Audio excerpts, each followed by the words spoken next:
The following is a presentation of the Belly Up Sports Media Network.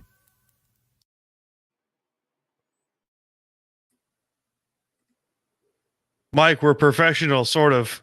Dude, it took a little bit. It took a little bit. Once you get the hang of it, because dude, once you get like a layout, stuff like this, yeah. Trust me, I mess up every time from going from single screen to double screen. It's a total screw up. So dude, it's a pain in the ass. I'll tell you that. Welcome, ladies and gentlemen, coming to you live officially for the fourth time now. I've done live streams in the past before, and they haven't really worked out. But thankfully, thanks to the lads in not that corner, that corner over there, Belly Up Media and Belly Up Sports. They have been generous enough to allow me the keys to my own car. In terms of the department of BS and the live stream department. So here we are. Oh boy, fourth time's a charm, I guess. But ladies and gentlemen, welcome live from the beaches of Long Island, New York. Where is it? There's that button. Episode 202 of Time to BS. My name is Staniel. I'm the host and the president of the Department of BS. And joining me next to me, coming to you from the desert of Oklahoma, host of the Air Raid Attack podcast himself, Michael McGlintock. Dude. What's up? Dude. What is going on? Everything, it sounds great. The new microphone sounds great. Just we're gonna cause some chaos. Hey, I'm all about chaos. Let's go for it, dude. We're gonna cause some mass chaos. If you want to text the show, be sure to text the candidates hotline over at 631-256-7991 if you want to just talk some crap, we'll have some fun. But holy crap, the whole thing that I've wanted to do with this particular program is create like a radio type of feel. Right. And I played around with OBS. OBS is a pain in the ass. Pain in my ass. By the way, don't be afraid to comment, ladies and gentlemen, for those joining it on the stream via YouTube and on Twitter or X, whatever the hell you want to call it. We'll cause some fun. And we're brought to you by our friends over at DraftKings. Go to dkng.com/bellyup150 to get $200 off when you bet $5 or more at DraftKings and SeatGeek. Use the promo code BellyUpSports in all caps at SeatGeek.com to get $20 off your first purchase. Dude, I had a neat little free promotion at Target. Really? Earlier today. Yeah, I was walking around because I got a wedding to go to tomorrow. Right. And I had to pick up like dress socks. So I'm walking around Target. I see an Islander jersey. You know those generic jerseys that Target likes to make. I found an Islanders one. Right. And for craps and giggles, there was also a Rangers fan, coming up towards me. I was like, oh, fuck Pittsburgh? Fuck Pittsburgh. Works every time. It works every time. It works every time. Seriously, anytime I get into an argument with a Rangers fan, just say, fuck Pittsburgh or fuck Washington. And they cease fire. It's great. It's great. That's the only good thing about some of these fan bases. There's a certain comedy, there's a certain standpoint, I guess, or a statement that we can all agree on. And so that's what makes it cool. Also, I forgot, I can also mute you with the Rodecaster Pro. Nice. And I can also with the Rodecaster Pro. I just muted myself again, but here we are. So I don't have to use the mouse over and over again. Best investment ever. But Mike, how are you doing, bro? Dude, I'm doing well. Brought in the new year and I muted you again. Damn it. Go for it. Sorry. Nah, dude, you're good. Nah, my fault. Epic failure. No, it's all good. No, I'm doing well, dude. Just got off the not literally, but this week had a new episode of the Air Raid come out. Nice. Clyde came on. We got to talk some Denver Broncos and great input, but personal life, I am doing well. Good, man. Brought in the new year 24 and hoping for big things this year. So how about yourself, my man? I can't really complain, bro. I really can't complain, honestly. I mean, every now and then you get some bumps in the road from time to time, and whatever. I mean, I'm wearing a Colts jersey and an Islanders hat today, so I really can't say to complain too much. That's a nice little combination, though. It's a weird combo for me. Yeah, that's really Weird. It's not bad, but it's different in a good way. No, it's I pretty much, how would I say it? Put a stamp on the end of this season for the Seahawks. I mean, it's just, oh my God. Yeah. Where do I begin? I'm right there with you. Well, I mean, you had hope. Let's be real here. You had hope. Yeah, we had a high hope, and it fizzled really, really quick. Well, do you want something to mess your brain up real quick? Do it. So, as of right now, which we're recording, it is Saturday the 6th here in lovely January of 2024. The Seattle Seahawks are currently ranked 27th in total defense. They are first in the NFC in sacks. They also lead the league with 91 tackles for loss. Have the second lowest passing touchdown percentage with 3.6%. And are last in rush defense.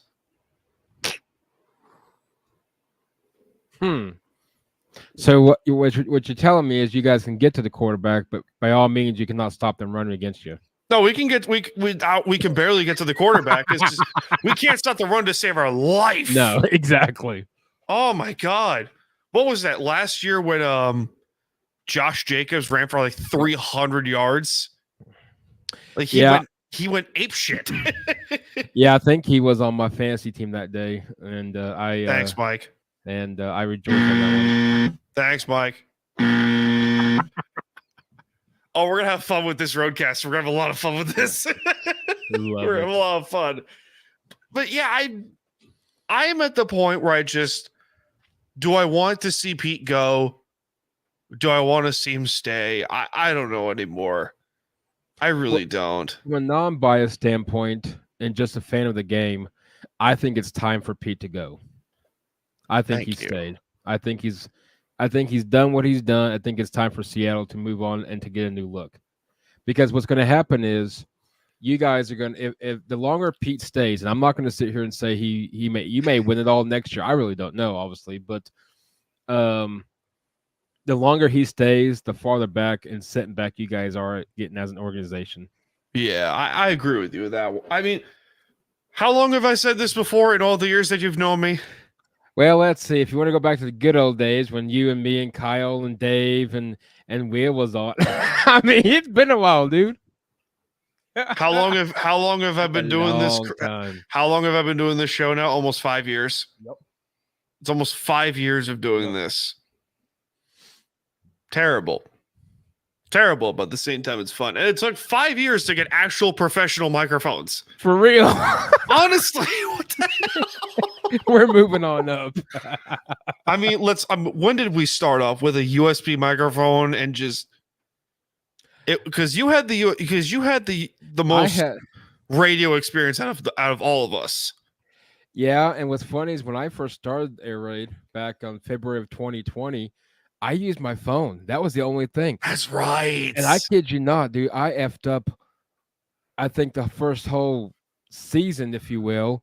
I had guests coming on. The background music was still. That's when I was using Anchor, and you can record on Anchor and all this. Yeah, Anchor was annoying at that point for me. Yeah, and that was like, yeah, I'm glad exactly. What are you gonna do? And so finally, slowly, with your help and everybody else's help, I'm like, okay, cool. But hey, I appreciate that, man. Dude, yeah, use my phone, and then I had that one microphone. I'm sure I still have it somewhere. That little stand-looking thing. I found an old relic. Do you remember this little? Yes. This is so for those watching. This is what I've used in the past. It's a good stinking USB microphone. Right. But for those listening, it is the Blue Snowball microphone. It is a good microphone if you want to record through Skype or whatever, or StreamYard like we're using now to try and. It's good quality. The problem is the background noise. Yep. And then I got a Rodecaster Pro to the left of me. Exhibit A. I gotta get me one of those. It's great investment.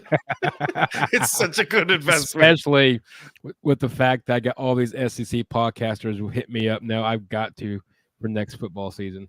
Oh, we're gonna have fun. I've We're got gonna have fun.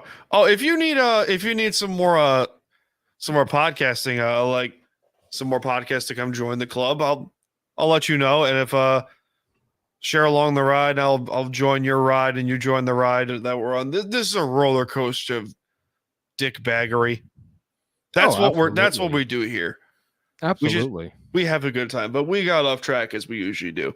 I have been perplexed. I have been skeptical on the Seahawks.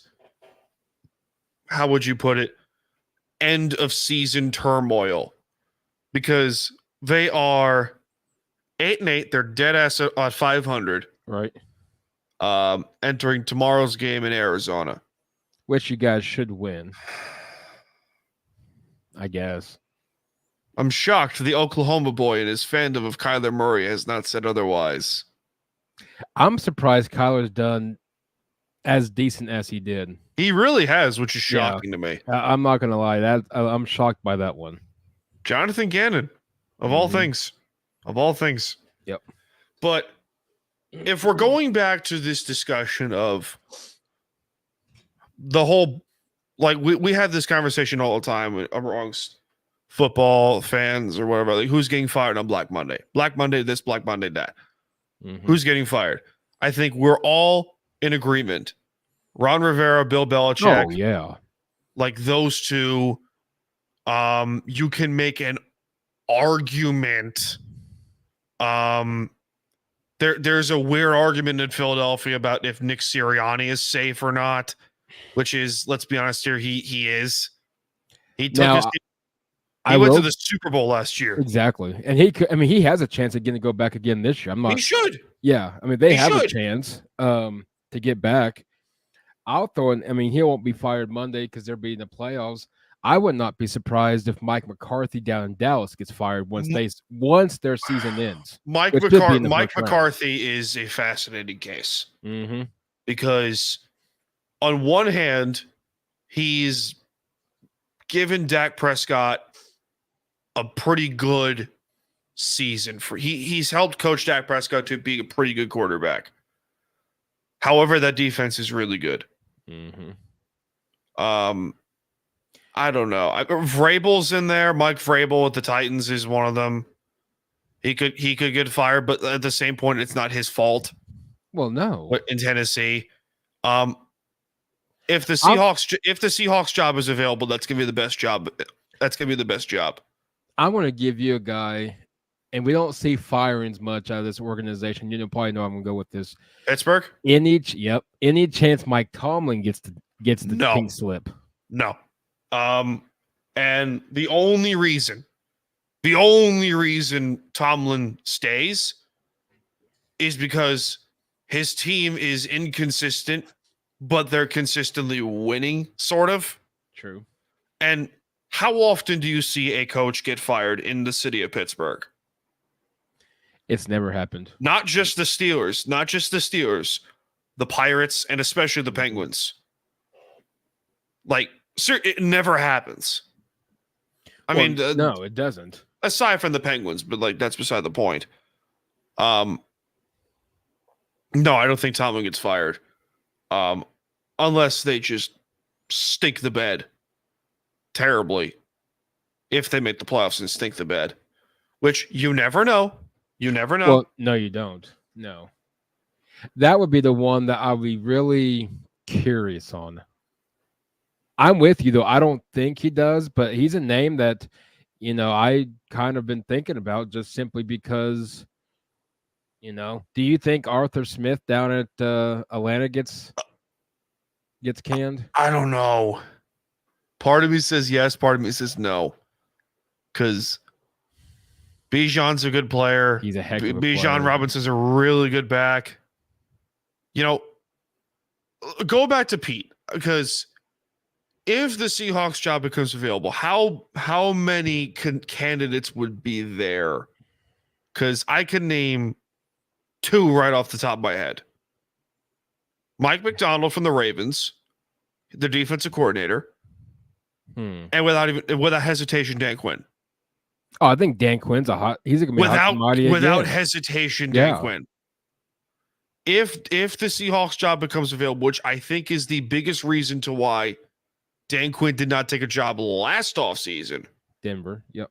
Is because there you go. Is because the Seahawks job has been in the back of his head. He wants that job. I think a lot of people will make this argument. If Dan Quinn becomes available for the taking, like if the Seahawks job is right there. How many bets would you take that Quinn gets that job? He would be the odds-on the favorite to win it. I think he could be Seattle's. I think he could be Dallas's if in fact Jerry Jones does. Even though I think Jerry Jones is the issue in Dallas, but he's been the issue for 20 years. Exactly. You can't fire yourself, so you can eliminate that. But I think Mike McCarthy, if he gets fired, I think, even though I still think Lincoln Riley's a name to keep an eye on for the Chargers, for the Cowboys, I think he bolts out of USC. There's something going on in USC. I don't know what it is. You have had your eye on this for 2 years. There's something going on. I will give you credit. Mike, the big Oklahoma fan that he is, ride or die, I'm shocked you don't have a tattoo of the OU logo on there. One day I will. One day you will. One day I will, yes. One day. It's hard with 3 kids. It's hard with 3 kids, a wife, and a house, and God knows how many expenses are there. I understand that part. That's why I'm getting started on my early. Touche. But on a side note, I don't think if the only college head coach that you can make an argument like jumps for the NFL is Harbaugh. Oh, yeah. Which we're keeping an eye on Monday for the national title game, which we'll get to. We'll traverse our asses over there later. But I don't know. I want Pete gone because the offense is inconsistent at best. Oh, absolutely. The big one is your defensive head coach, and your defense has been ranked. They're the bottom of the league for the last 5 years. Mm-hmm. And you could blame Jamal Adams, which, by the way, get him to the moon ASAP. That trade has been like, Kyle, if you're listening, you warned me, and I should have listened to you. Yep. Schneider, I think, stays, and because it's a lot harder to find a great GM than a good head coach. Agreed. That's the only reason he stays. Agreed. Again, my whole point was this. Pete is not getting fired. He's going to get forced into retirement. I don't think he gets fired as much as he gets forced in retirement. He's 73 years old. Mm-hmm. The dude he's 72, but he's going to be 73 years old in September this year. They have made it to the NFC they have not made it to the NFC title game since 2014. Mm-hmm. They have won 3 playoff games since then. 2015, 2016, 2018. 3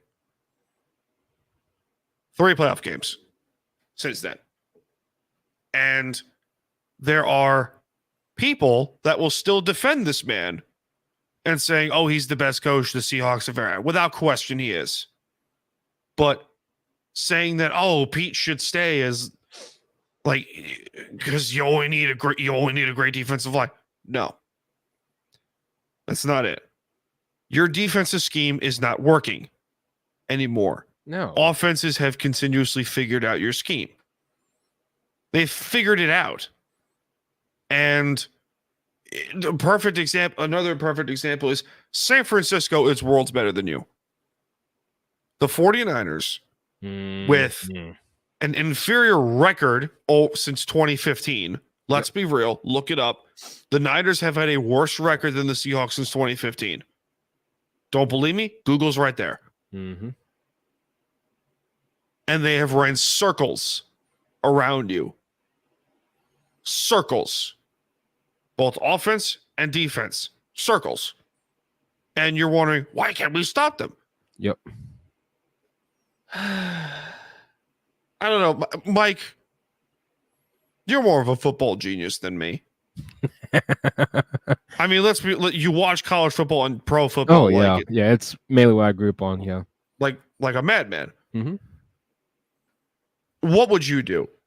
Because I have, kicked dirt and punched toolboxes out of anger for this team over the last few years. What would you do? I personally would let him go, and I would personally tell Pete, thanks for what you've done in Seattle. You've brought this team, you took him to the level. Should have been back to back, but that's a whole. I'm not trying to jab on that one, but should have won back to back Super Bowls and stuff like that. Now this team has seen success and has been to the top. This team hasn't been there in quite a while, and you mentioned that. Honestly, dude, it's time for Seattle to pack up. And I hate to do this. I hate to give him an ultimatum. Hey, either we're going to remove you from the head coach and keep you as GM or get rid of. I think it's just tough for him to maybe he plays a role in some other category in the front office.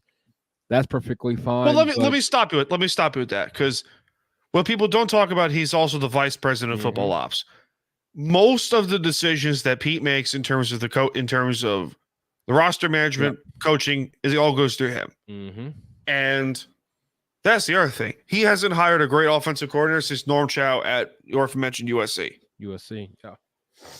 And you can argue Dan Quinn, you can argue Gus Bradley, who is now the DC of the Colts. But anyway, continue. I would overall, no, you're good, dude. Overall, I would just, it's time for you guys to get a new look. Whether he stays in vice president of football ops, hey, that's up to them. But I think as a head coach, especially on the field, it's time for you guys to get a new look, because the Niners surpassed you guys. The Rams have surpassed you guys to an extent. You hear that, Jack? Even Mike agrees with you. Yeah, the Rams have surpassed, even though last year was a little rough. Cardinals are going to get there. The Seahawks, it's a tough division. I'm not knocking that by any means.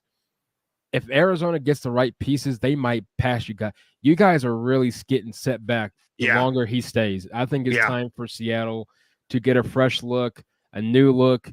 The offense that he runs doesn't work anymore. Well, the ownership, too, is going to get impatient, because here's another thing that people don't talk about. Jody Allen's lease or agreement from her brother, the late Paul Allen, it's up in a year.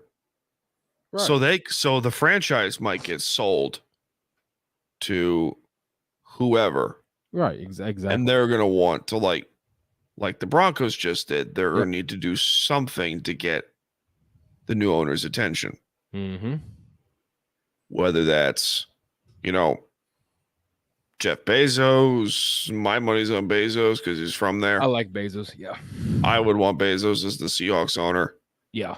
Me personally, because I think that's your best option out that way. Mofo's got pockets. Oh, absolutely. He's got pockets. If Elon don't have pockets, then Bezos does. Oh, dude, I love this soundboard. Easily the best purchase I've ever made. Yeah, I gotta get me one of those. Which is amazing considering I have this bad boy, the Rode Pod mic, for those listening. Or if you can see. Can you see? I can see. Wait.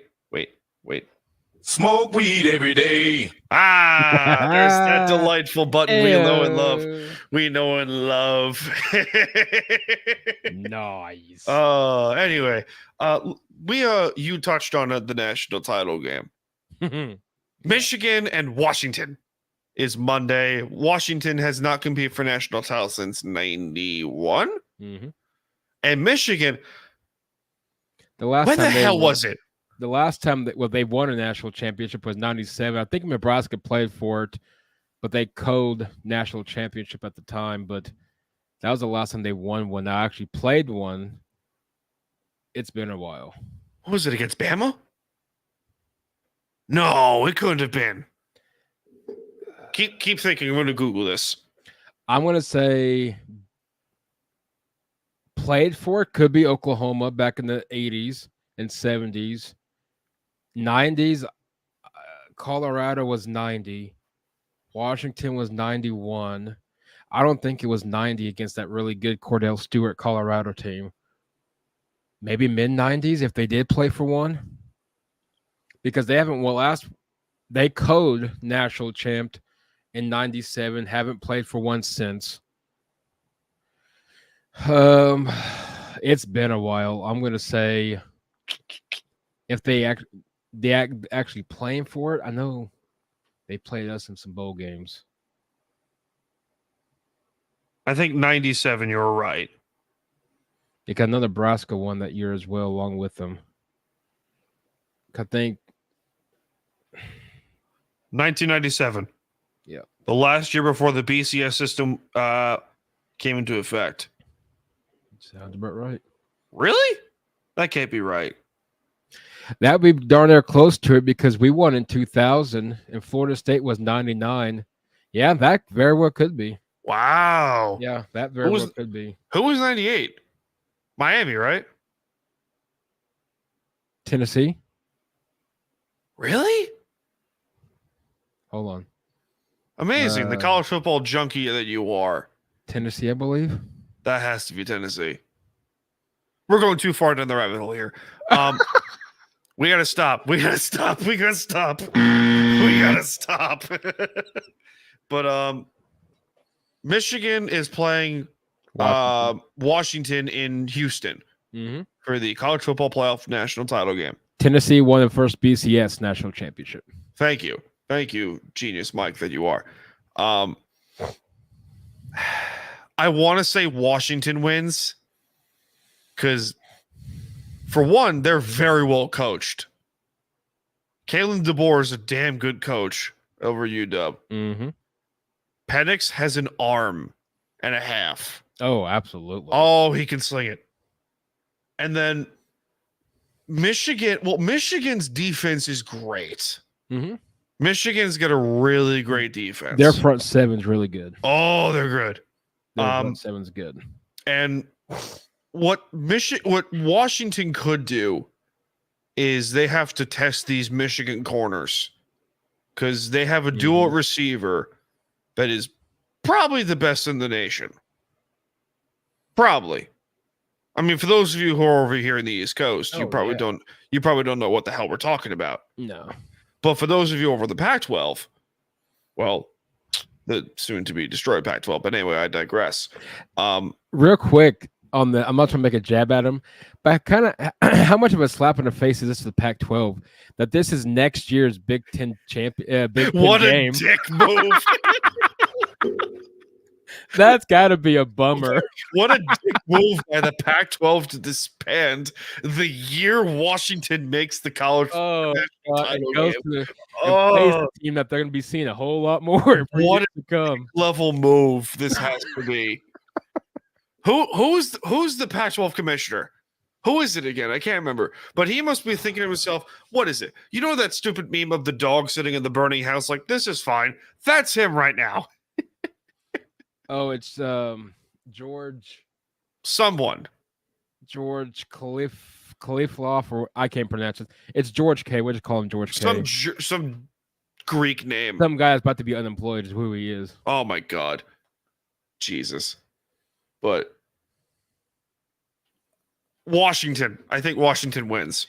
Just to be a slap in the face to the Pac-12. That'd be funny. No, I kind of want... This is going to be a really interesting game. I found the tweet that I tweeted at somebody, and I got to unfortunately own up to that Washington wasn't going to compete with Texas and that they were going to get... Yeah, I kind of screenshotted that tweet on purpose. I screenshotted that text message on purpose. Yeah, so I got to own up to all you Husky fans out there. But, you know, it's going to be interesting. It's going to be an interesting game. I think the offense for Michigan can score that against Washington's the Michigan offense, that Washington defense. But the key to this one is going to be really on Washington. They've got to score more. They're going to have to keep this game out of Michigan's reach when it comes to points, because in the Big Ten, for some reason, I don't know what it is about that conference, They don't score many points. I don't know why. Except for Ohio State. Well, yeah. It must suck to lose against Missouri. But Sucks to suck. exactly. But who am I to say? We lost to Arizona. So, but anyway, so overall, do I think? Well, I think Washington has a chance. I'm just gonna go. I'm with you on this one, even though I got Lexi coming on next week. UW's got some good players, though. They got some. No, but it's gonna be a good team. They're gonna be good. This is gonna be a good game. This game is gonna be practically the United States of America against Michigan, because a lot of people, including myself, don't believe that this team should be in because of the allegation of cheating anyway. So I think well, I mean, I don't have no proof of that, but I mean, let's go to that. If we're being honest, teams steal signs exactly all the time. Look at the Houston Astros. I'm not defending Michigan under any circumstances. No. You fucked up and you got caught. So what? You pay up the punishment. And you know what? Mm-hmm. With the interim head coach, they destroyed the last three opponents, one of them being Ohio State. Mm-hmm. They deserve to be number one in the country for a reason. Well, absolutely. And by the way, FSU suck it for the U. Anyway, they did not deserve to be in there. So. Nah, it's whatever. But listen, it's whatever. It's done. It's fine. Yeah, exactly. It's fine. Florida State's going to leave the ACC out of spite, motherfucker. Next year, we're arguing about that 13th spot between the 12th and the 13th ranked team. This year, let's talk Michigan, Washington. No, I think I'm going to go my unrealistic and say Washington wins. I really would like to see him win because it is the last game. A Pac-12 team will be, well, really Pac-12 in general. So last time a national championship happens to be Washington. I'm going to go Washington, but I would not be surprised if Michigan wins. It would not surprise me. I just hope it's a good game, unlike TCU. It'll be a good game. It'll be a good game. It'll be a good game. I have some hopes it'll be a good game. First time in 9 years that a SEC team is not in there, though. Where's that button? Found it. I found the button. Wait, I have another sound. Hold on.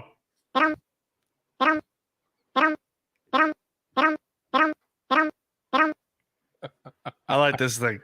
I like this a lot. Having too much fun there, Mr. I have been having too much fun with this thing.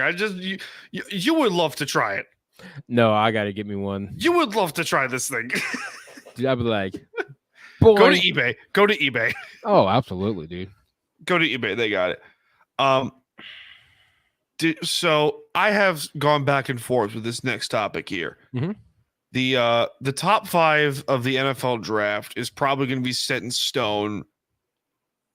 Maybe.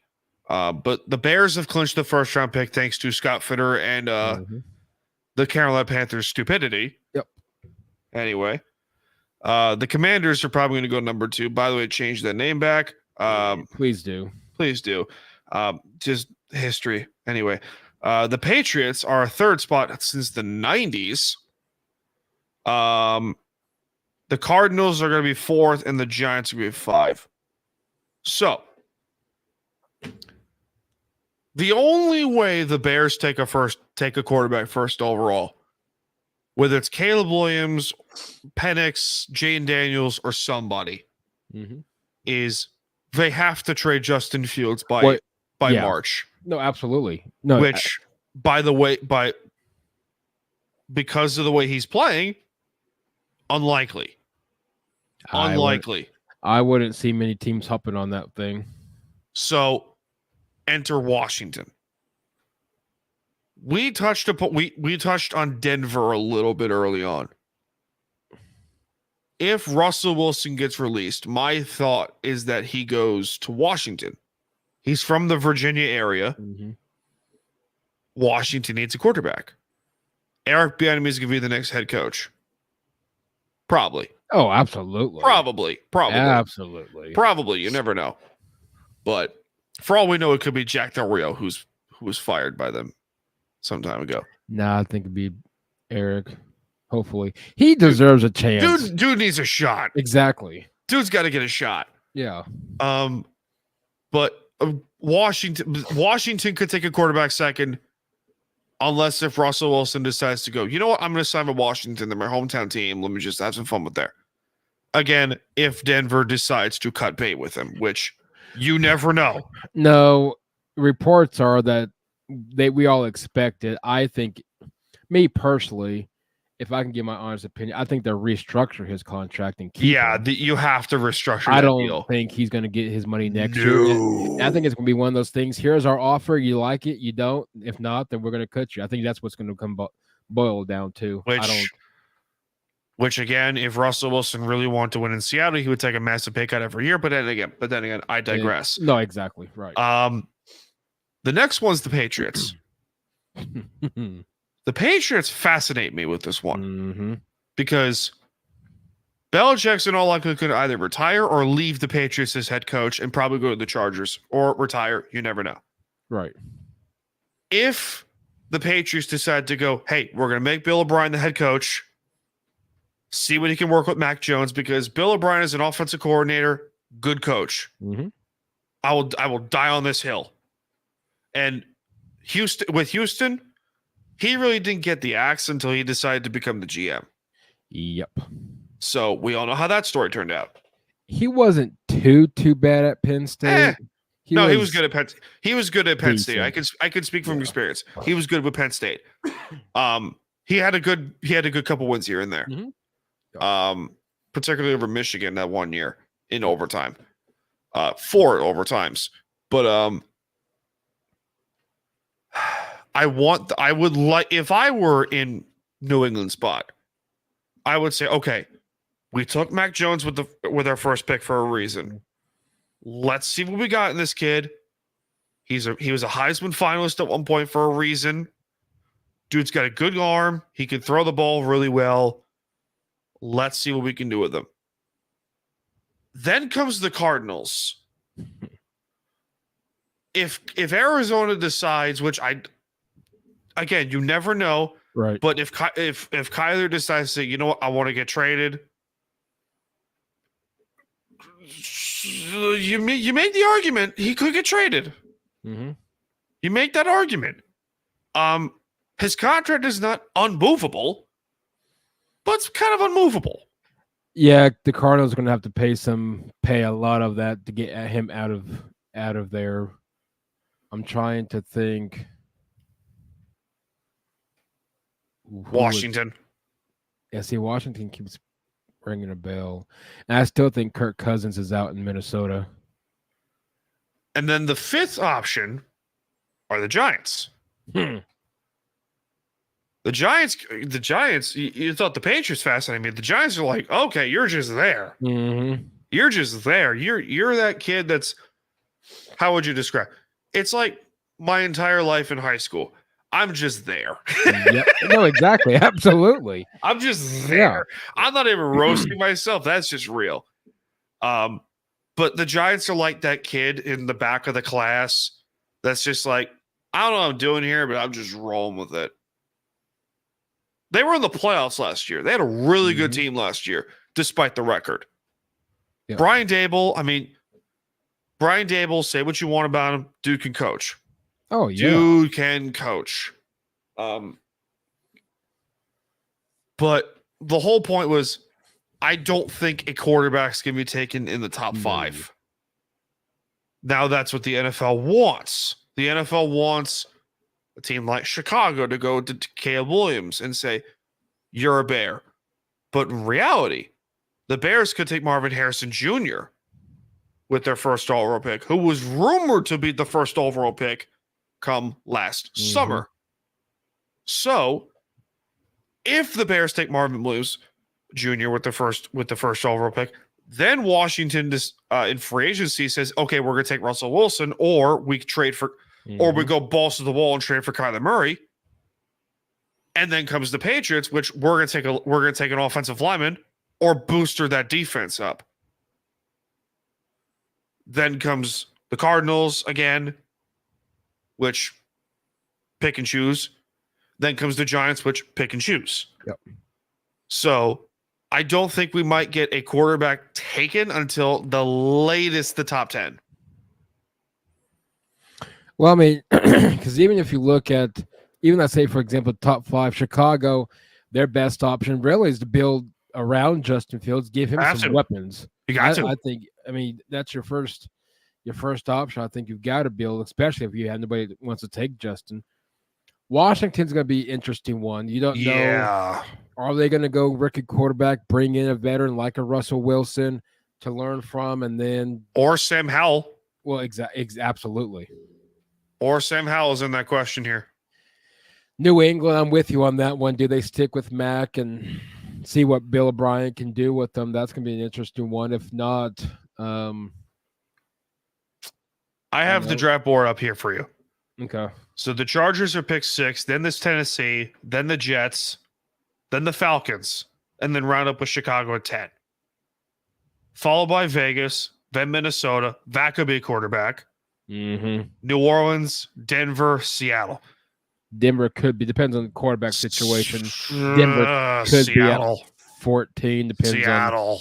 on who's all taken. Okay, so Caleb's going to drop. There's a good chance he could. I think he drops. I think Caleb Williams drops from the whole controversy with USC, that season as a whole with the Trojans, and just the fact the dude regressed. Yeah, I don't know what transpired. I don't know if the Heisman got best of him or finally everybody figured him out, but this was not his best film that he's going to produce. Hopefully, I mean, you got to look at it, but unfortunately, this wasn't his best, and the scouts are going to have to look at the film whether he likes it or not.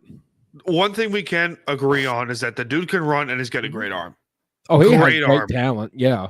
Yeah, you saw it firsthand. Oh, absolutely. Yeah, I mean, got to watch him live, but I mean, this dude can play, but he's going to realize he has a lot of. Sorry to cut you off, but he has a lot of Colin Kaepernick in him. Yeah, he has a lot of Kaepernick in him. But the top 5 QBs are, depending on how you look at it, in no particular order, are Michael Penix, Jane Daniels, Bo Nix, Caleb Williams, Drake May, and there's a 6th one in there in JJ McCarthy. Good old JJ. I still think he's a Bronco. 5 or 6 quarterbacks could be taken in the first round. Maybe less. Maybe less. Well, we could have this situation to where you could end up like a Johnny Manziel or a who was it? Aaron Rodgers. Aaron Rodgers went 24th. And there's somebody else that was a day 2 quarterback. That was supposed to have been day 1. I can't think of him now. Day 2 that was supposed to be day 1? Yes. Boomer Esiason. Yes, thank you. I knew I was Boomer Esiason at Maryland, yeah. Yeah, I mean, dude, there's a good chance. I mean, Tennessee doesn't need a quarterback. The Chargers don't need a quarterback.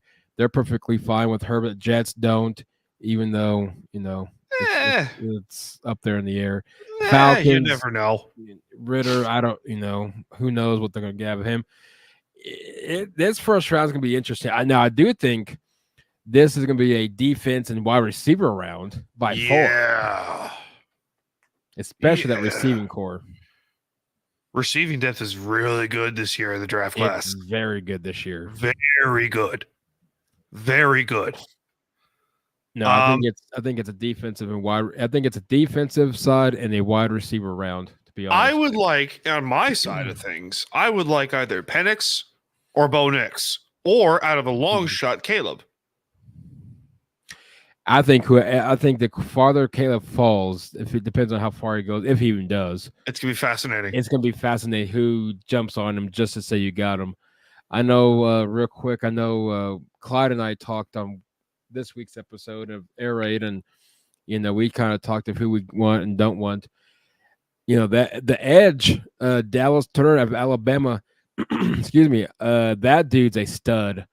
And if he can fall to 15, 14, wherever Denver ends up at, could be high. Depends on how the situation goes out tomorrow. He could be one that I like. Kool-Aid mixed entry, even though he don't like Kool-Aid. That is such a great name. I love that name, Kool-Aid and PS2. That is such a great name for him. That.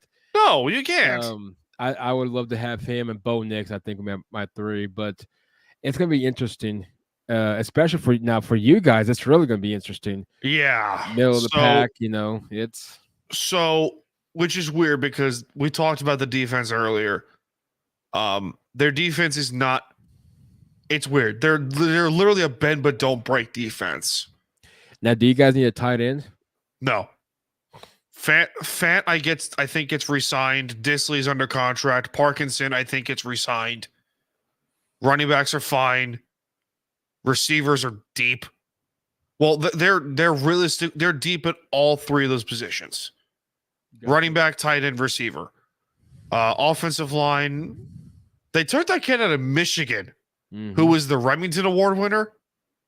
Olu Oluwatimi out of Michigan. He was the Remington Award winner, I think he was, for Michigan last year.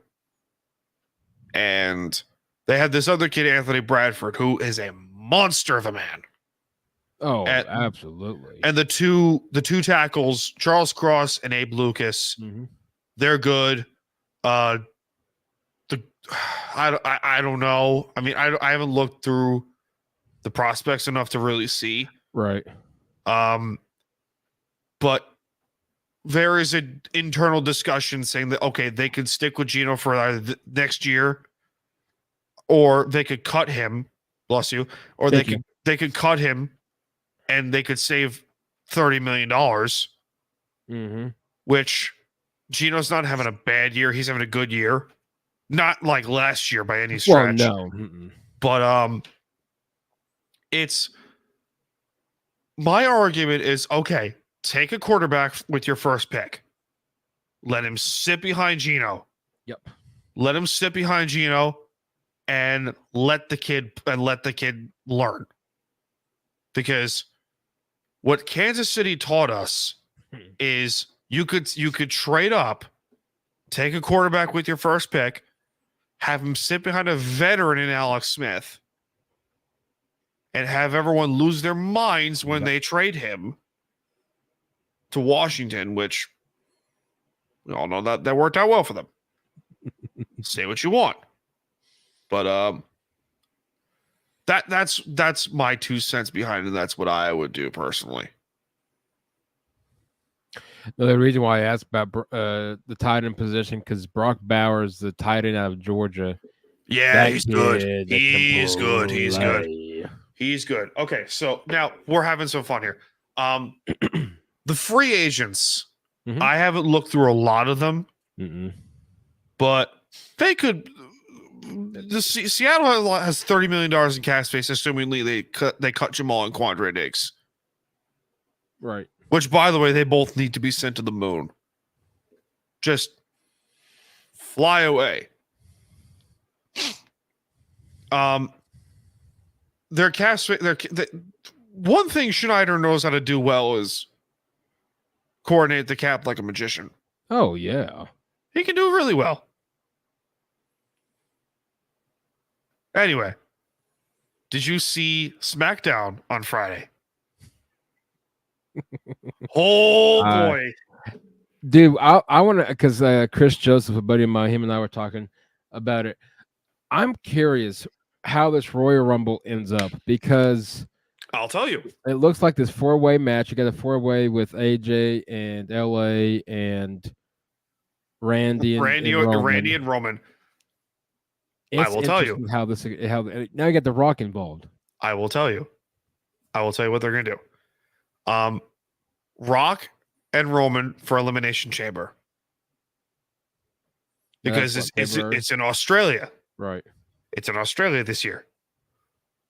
That's what I think is gonna happen.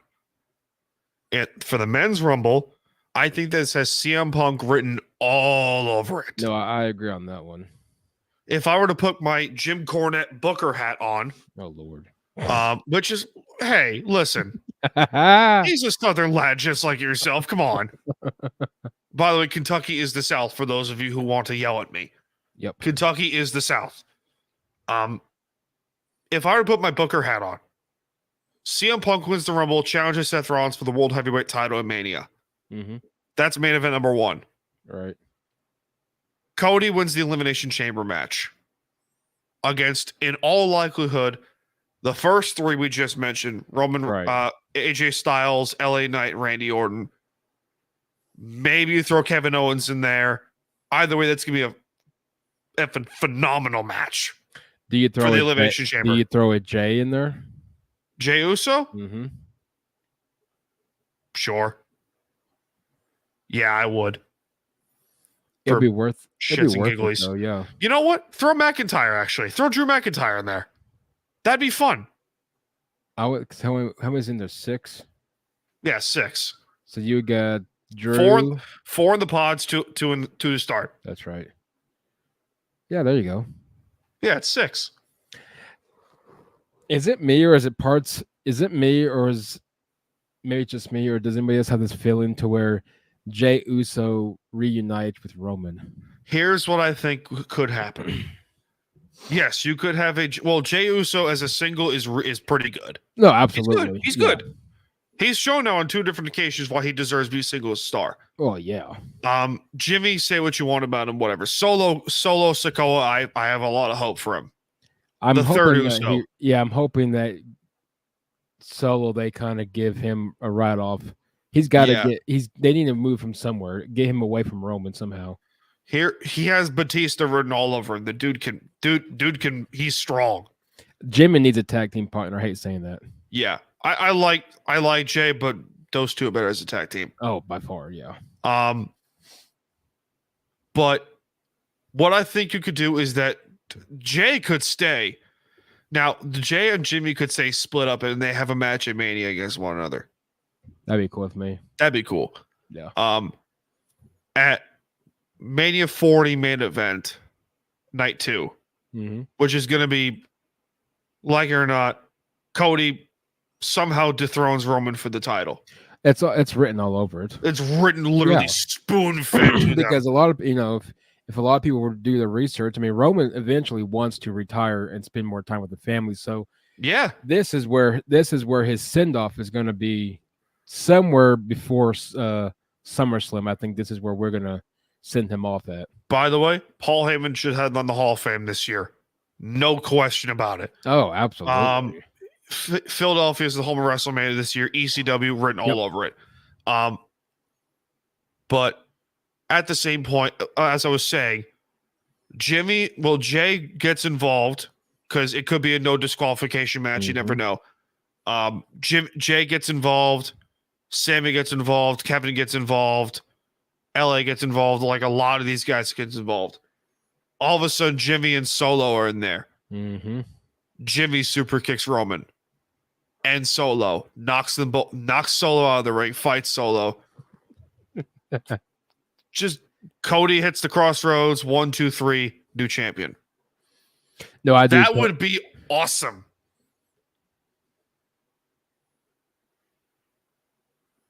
I could see that. That would be awesome. I could see that. Oh, by the way, for those of you listening or watching, let's just go watching. We have a new guest for BS Sessions, Volume 35. Snap. So, are you familiar with the name of Jackson Bevins? Yes. He's coming on. Really? Yeah. I gotta watch that one. Field Goals and Cigar Thoughts.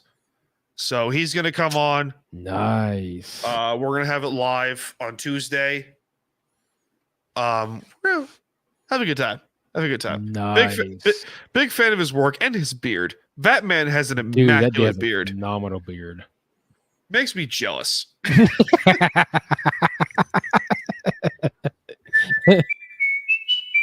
I had that coming.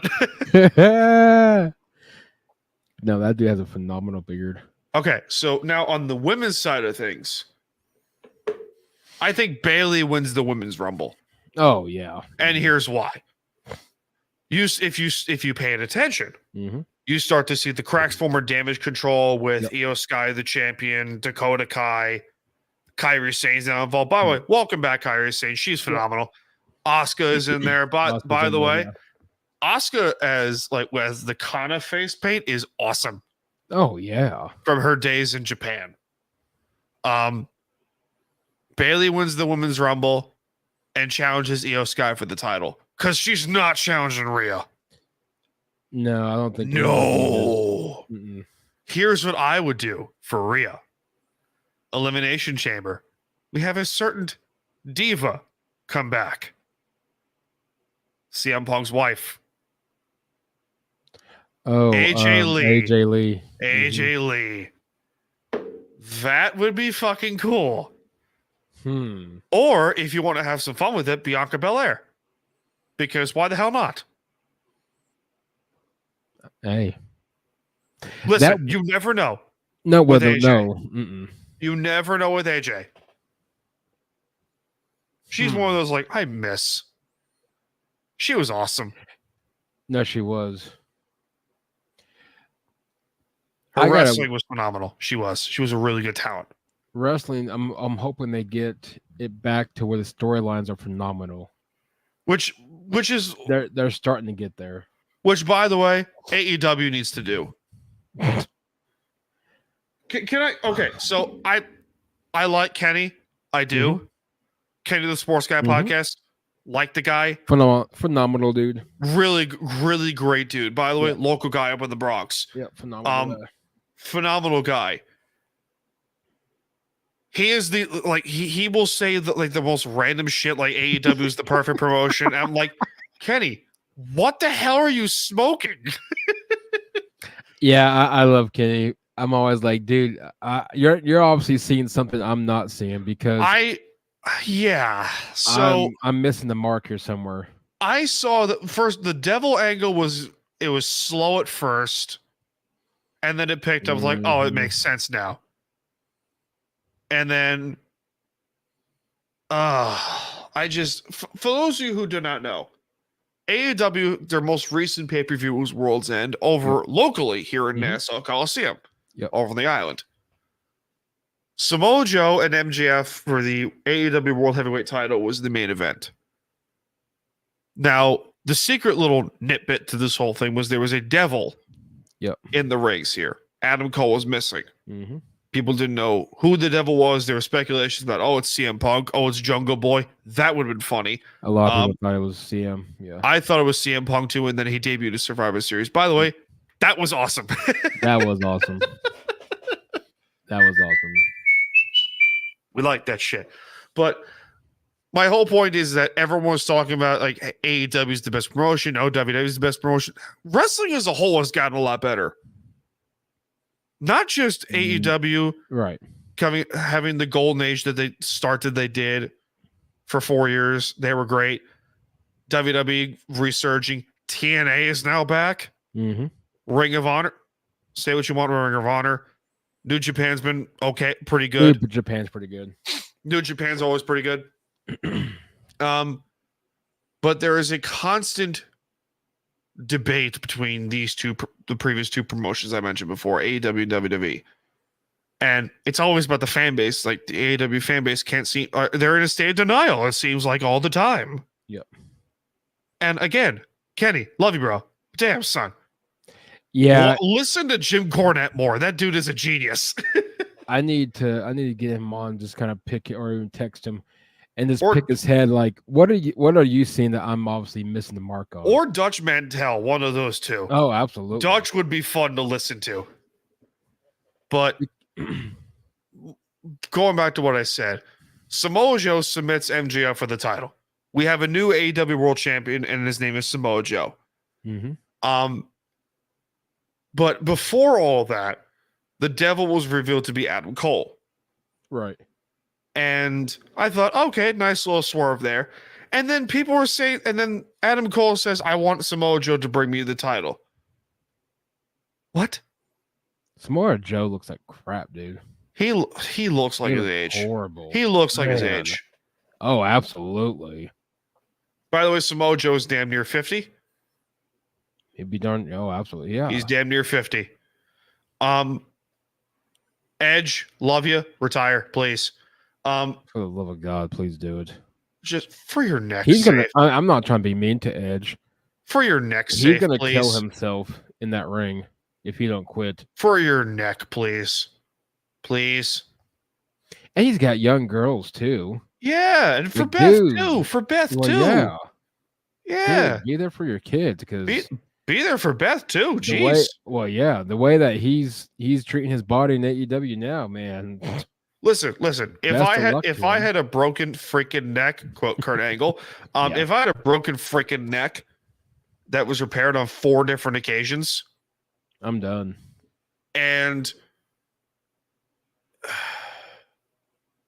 whatever. I mean, that's just me personally. I would retire, spend time with my daughter, spend time with my wife. You know, because let's be honest here. If I was paralyzed, damn, that would suck for me, my lady. Well, dude, that would be miserable. That sound was incoming. I love this. If you know, you know. If you know, you know. I'm not gonna play George Michael's. No. Careless Yeah, if you Whisper. guys don't get that, then you guys missed the mark. We're an old soul. But anyway, I digress. AEW as a whole, the whole point of wrestling is not great matches. Right. Storytelling, it's literally theater. Mm-hmm. It's literally Broadway. Mm-hmm. Don't believe me? ECW had their original home in a fucking Broadway theater. Yep. In Philadelphia. Yep. Seriously, it's still there. Mm-hmm. Probably. Is it? Oh, I'm sure it is. I'm sure. Probably it is. But like, I don't know, dude. I mean, take over from me while I gather my thoughts, because this is just crazy. Well, WWE, their storylines have gotten better when Vince finally stepped away. All hail Triple H. All hail Triple H. When he completely stepped away, the storylines have gotten better because I don't know where WWE was going with any of that. AEW needs somebody. I don't know who the storyline guy is. If that's Tony. It's Tony Khan. Oh man. Okay. You know who they should hire for shits and giggles? That'd be hilarious. Tony Russo. Vince Russo. That would be funny. Oh, the memes in the Jim Cornette podcast would be glorious wells of content. Well, Vince is the reason why WCW fell on its face. Yeah, Vince Russo was the biggest reason why WCW fell on its ass and imploded. Do you know the story of how TNA Wrestling became its name? Negative. Do you don't know this story? Oh, this is great. So Vince Russo was hired by Bob Carter, Jeff Jarrett, and Jerry Jarrett when TNA was going to be formed. Right. The reason why it became TNA was because Vince Russo pitched the idea. Its original name was, quote, Tits and Ass Wrestling. I'm not joking. Interesting. So, Vince Russo got canned sometime later. Jim Cornette as head of talent relations. Vince Russo takes over again in 2006. All hell breaks loose. And then Hogan, Flair, the whole 9 yards. There should be a whole 30 for 30 documentary on the rise and fall of TNA. Wow. It was so bad. And then I see so much TNA. Well, yeah. Like old TNA with AEW. And I got castrated for it. I said, AEW is nothing like TNA. Yeah, it is. The only difference here is that Vince Russo isn't in charge. Mm-hmm. Don't say that too much. That might happen. And say what you want about Dixie Carter. The only good thing about her was her looks. There's no way a woman of her age should look as good as she has. But anyway, she's from Nashville. Mm-hmm. Well, that's why. That's true. Listen, I got no joke. Listen, we don't kink shame around here, but she's not my hall pass. That's for sure. No. Saw my head because my hall pass. No. Salma Hayek is definitely my hall pass. Or who was that? Who was the girl from The Matrix? Who played Trinity? We're going deep down a rabbit hole here, folks. Be prepared. Hold on. I can see her face. Hold on. You have a phone right there, Mike. Google it. That's what I'm doing right here. Carrie Ann Moss. She was good looking in the first 3 Matrix movies. Good for her. I don't know why. She was, well, yeah, we do know why.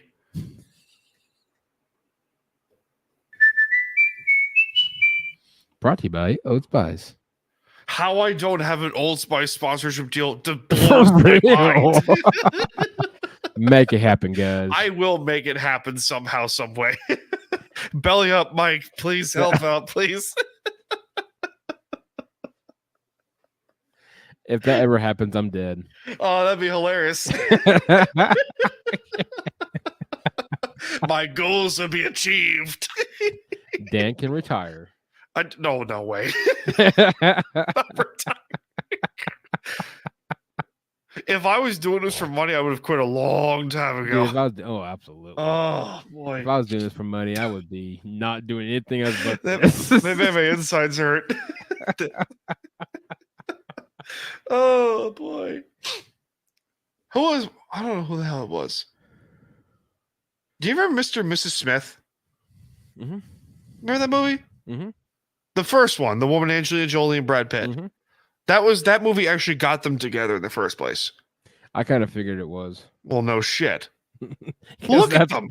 Well, Look yeah. at them. Well, yeah. That's when they were young.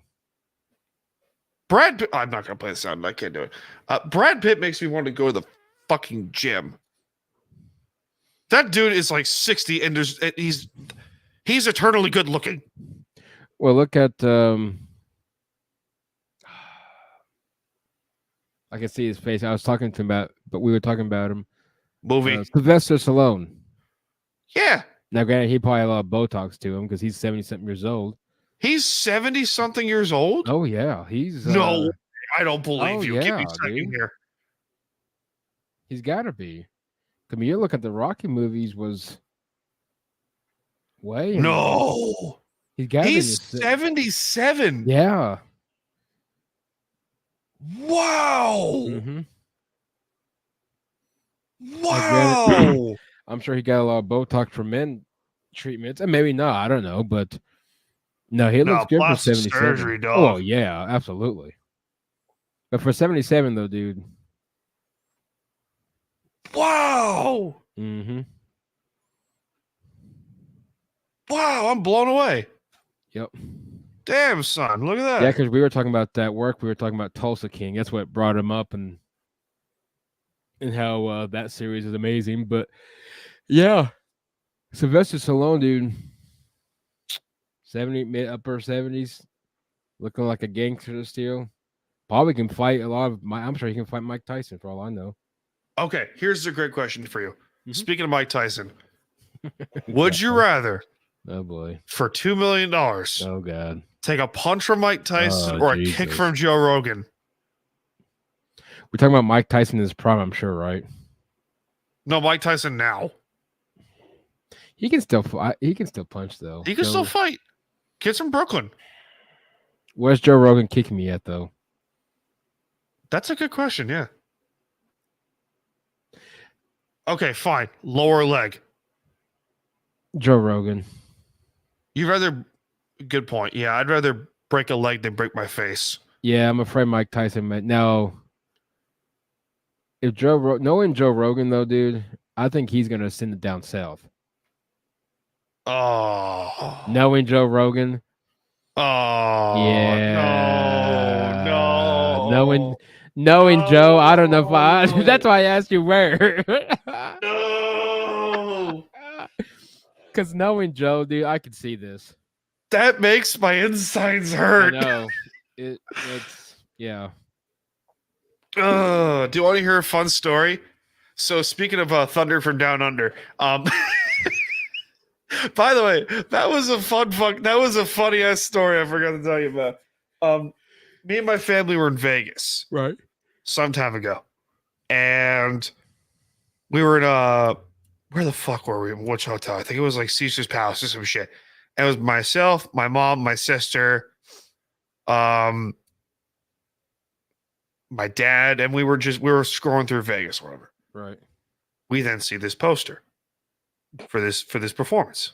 Oh boy. And I'm like, what the hell is this? And all I hear is my mom and my sister screaming off the top of their lungs. I'm like, oh God. And my dad goes, they found it, did they? Uh-oh. It is a poster for it's basically like Chippendales. Oh. It's quote, Thunder from Down Under.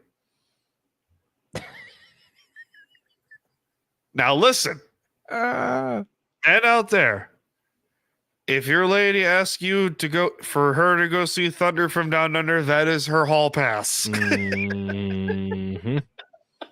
Or Chippendales. Yep. Or Magic Mike. Let's be real, because you can watch Magic Mike and get motivated to take your ass to the gym. Yeah. I'm sure you can watch any of them, dude. Jason Momoa, Jesus. Look at him. Yep. Dude, Look at that man. Look at that succulent hair he has.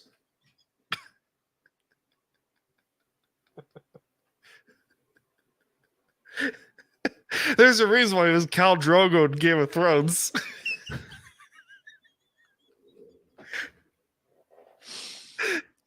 Motivation for 2024, guys. Motivation for 2024. Goals. Bang the mother of dragons.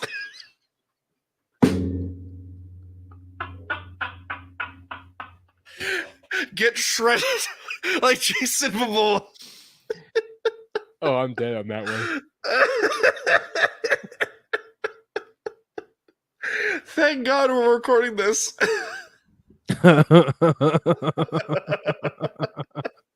Oh, it's funny as shit.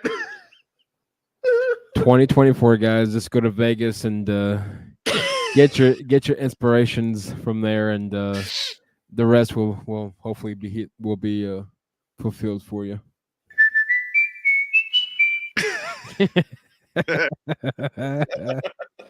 I love doing this. It brings me so much joy.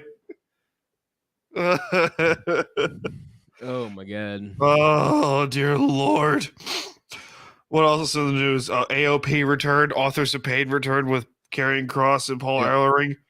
That's cool. Split the tag team titles now. Yep. Oh, good God. What else happened in the Department of Bullshit? I don't know. Oh, friend of mine got engaged. Nice. Congrats. Yeah. Good for you, John. Good job, John. Yeah. Way to represent. It's not the John that we know.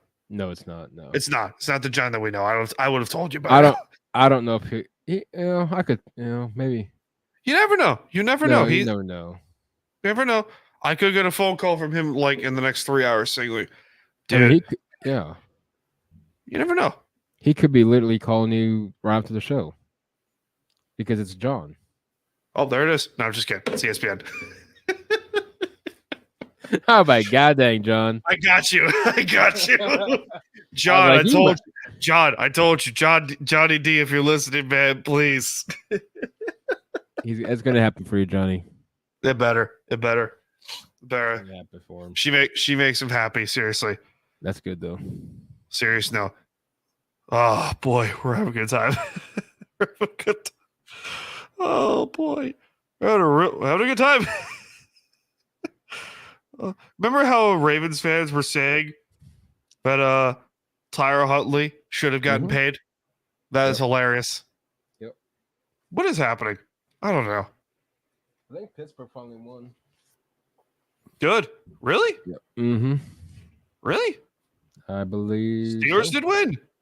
Yeah. No shit. Steelers could make the playoffs. Oh my God. Hold on. Timeout. Mm-hmm. Yeah, if No, if Buffalo has to win tonight. Buffalo's doing tomorrow night. Do they? Buffalo has to beat Miami. Then the Dolphins, which Dolphins are still in. Then the Buffalo Bills win the AFC East. Wow. Wow. But Kansas City would get the wait, what? No, Buffalo would get the 2 seed. Right? I don't know, because no, yeah, what was that you just said? Buffalo would get the 2 seed Mm-hmm. if they beat Miami because they own the tiebreaker over the Chiefs. Yeah, they'll be the 2 seed then. Wow. Mm-hmm. You know what? Okay. Closing out the show with this playoff predictions. Assuming Seattle's out, Green Bay's in, or whatever the hell. I mean, Right. like we're just it's a guessing game at this point, but you never know. If if the Vikings somehow beat Green Bay and the Seahawks beat Arizona, the Seahawks are in. Right. And then if Tampa wins, they win the South. Mm-hmm. San Francisco, Detroit, Dallas, Philly, LA, that's the NFC. Right. Assuming Buffalo beats Miami, which they could. It's doable, yeah. Where is it? Is it in Miami? Yes. It's in South Beach. Okay. Baltimore, Buffalo, Kansas City, Jacksonville, Cleveland, Miami, either Pittsburgh, Indianapolis, or Houston. One of those three. I'm just going to throw out a limb and say Indianapolis. Or two AFC South teams are going to make it. Right? Because how many teams make it? Seven per conference. Because if Jacksonville beats Tennessee, they automatically clinch the South by default. Right.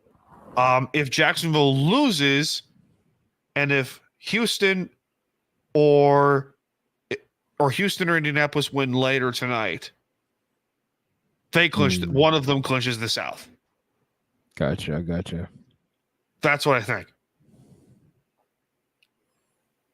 Yeah, I'm looking at the standings too. Yeah, that'd be right. Yeah. So, who is your Super Bowl prediction? Let's assume that AFC is so wide open. They really is. Because I'm not sold on Baltimore at all. I think Baltimore wins the AFC. But Kansas City, this is fizzling. KC shot themselves in the foot too many times. And you know what? Well, Screw you. Taylor Swift has been more of a distraction than anything else. Okay. If Miami somehow makes it, because I would love to see the Dolphins make it for shits and gigglies. That'd be cool. That'd be cool for them. That's tough. Jacksonville, Cleveland, Buffalo, they just can't. Because with my luck, Buffalo's going to get paired up with Kansas City, and for some reason, they just. However, it would be in Buffalo. You might get snow. Oh my God, Kyle would lose his mind. Oh my God. Can you imagine? Okay, you know what? For shits and giggles, I will say this. If Buffalo I expect a shirtless pic of Kyle if the Bills somehow make it to the Super Bowl. Oh God. I expect this man to go streaking like an old school. That's an outdated movie for those interested. And a heads up for y'all, Indy and Houston just kicked off. Kyle is also ripped, by the way. He is. Yeah, he is. And engaged. Yep. Good for him. For Kyle, every time I always pick them, when they're supposed to, they don't go very far. But this year, they're not really predicted to go very far. I'm gonna go Buffalo, dude. I would like to see. I would like to see. Yeah, I would like that too for him because he deserves that shit. That whole fan base does. Oh yeah. That whole entire fan base. You know what? Let's go Buffalo. You know what? Screw it. I have chaos. No, I'm going Buffalo, Detroit. I was gonna say Buffalo and Dallas. Oh, the old 90s. Oh. You hear me out? The old 90s right there. You hear me out? You go Dallas. I still go Detroit. Yeah, As much as I want to see Motor City Dan Campbell bite off kneecaps all the way to Vegas No, give me Buffalo. for the Super Bowl. However, Detroit deserves that shit. You know what? It's so tough because the NFC's wide open. Both of them really are. If Seattle makes it, they can make it interesting Mm-hmm. because they could go to it. Realistically, if we're somehow, some way they go toe to toe with somebody, and Kyle Shanahan chokes, I'm just saying it. Kyle Shanahan chokes, right? Oh, it's bound to happen. Yeah, it's bound to happen at this point. I was looking at it to see who else can make a run. The Rams could, but I don't know. Nope. They're so up and down. Yep. No, screw it. Give me Detroit and Buffalo. That's my final one. That'd be fun. That'd be fun. Cool. That'd be very fun. Someone's gonna win. Deserve it. Someone's gonna win their first Super Bowl. And the whole city be burnt down to the ground. Detroit won't because that's already a shithole. There's not much left to burn up there. You could be Milwaukee. Milwaukee's worse. Have you been up there? No. Mm-mm. We're not trashing the city of Milwaukee and their fan base, but good God, that place is a dump. Well, Detroit's pretty bad because look at the Pistons.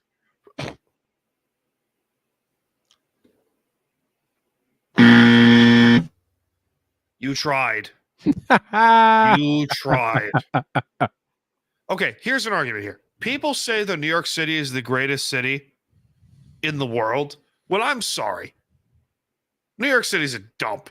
It is a dump, okay? I'm serious. I'm being real. People think, like, oh, New York City is the best city ever. Like, the fuck, it's not. The only people who say that New York City is the best city in the world are people in corporate jobs and fucking billionaires. Well, of course. Okay? Because they can afford it. Mm-hmm. Oh, the Hamptons is so great. Why are people moving out of Long Island? Mm-hmm. Okay? It gets even better. Because it's just like the Bronx is a dump. Well, I'm sure. Brooklyn. Okay, Brooklyn depends on where you are in Brooklyn. It's nice. It's Queens. I mean, I can't say shit because Mama's from Queens. Staten Island is whatever. But people are thinking like, okay, New York is best city in the world. It's like, if you're from here, you don't mess with anyone from those streets. Right. Mike Tyson, perfect example. That dude's from the streets, and look how he turned out. But there's a reason why people from New York were called Rough Riders, particularly in the streets of New York City. And I'm from Long Island. I can't say shit. I'm a beach guy through and through. Right. But it's just being absolutely real. You don't mess around with those people on the streets of New York ever. No, I believe you. But if you're with them, like if you support them and just be like, if you have their back, they got your back.